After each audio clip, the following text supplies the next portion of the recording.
आजकल कह रहे हैं कि अगर जजेस को काबू ना किया जा सका या जजेस ने कानून और आइन के मुताबिक फैसले किए तो मुल्क में इमरजेंसी लग जाएगी।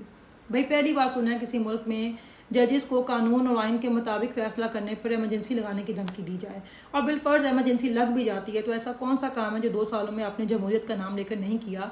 लोगों को बोलने की इजाज़त नहीं है, एहतजाज की इजाज़त नहीं है, किसी के घर में भी रात को किसी भी वक्त बगैर वारंट के दाखिल होकर उसको अगवा कर लिया जाता है, खवातीन को जेलों में डाला गया, नौजवानों को करंट लगाया गया, सिविलियन के मिलिट्री ट्रायल तक किए गए।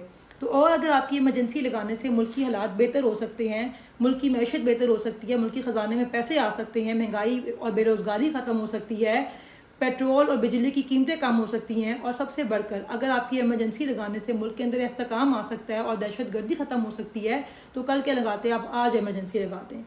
मगर अगर ये सब आप नहीं कर सकते हैं ना, तो बस करें और अवाम का मैंडेट अवाम को वापस करें, अवाम के मुंतखब नुमाइंदे को हुकूमत बनाने दें। हमेशा आपने ये चूरन बेचा कि पार्लियामेंट के अंदर चोरों को जो है वो अवाम मुंतखब करके बेचती है। हम क्या करें।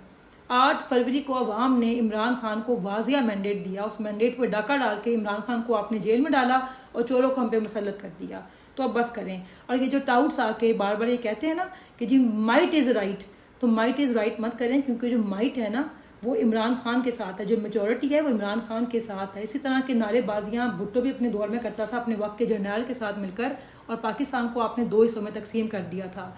ये मुल्क ही हमारी शनाख्त है, ये मुल्क है तो हम सब हैं। कानून और आइन के मुताबिक चलें, खुद को कानून और आइन से ऊपर मत समझें। आइन जजेस को कानून और आइन के मुताबिक आज़ादाना फैसले करने दें, सियासत को सियासत रहने दें, इंतकाम मत बनाएं। पहले ही आप इतनी आगे चले गए हैं जहाँ से वापसी जो है वो बहुत मुश्किल हो गई है। अपनी वापसी को नामुमकिन ना बनाएं। पाकिस्तान जिंदाबाद, इमरान खान जिंदाबाद।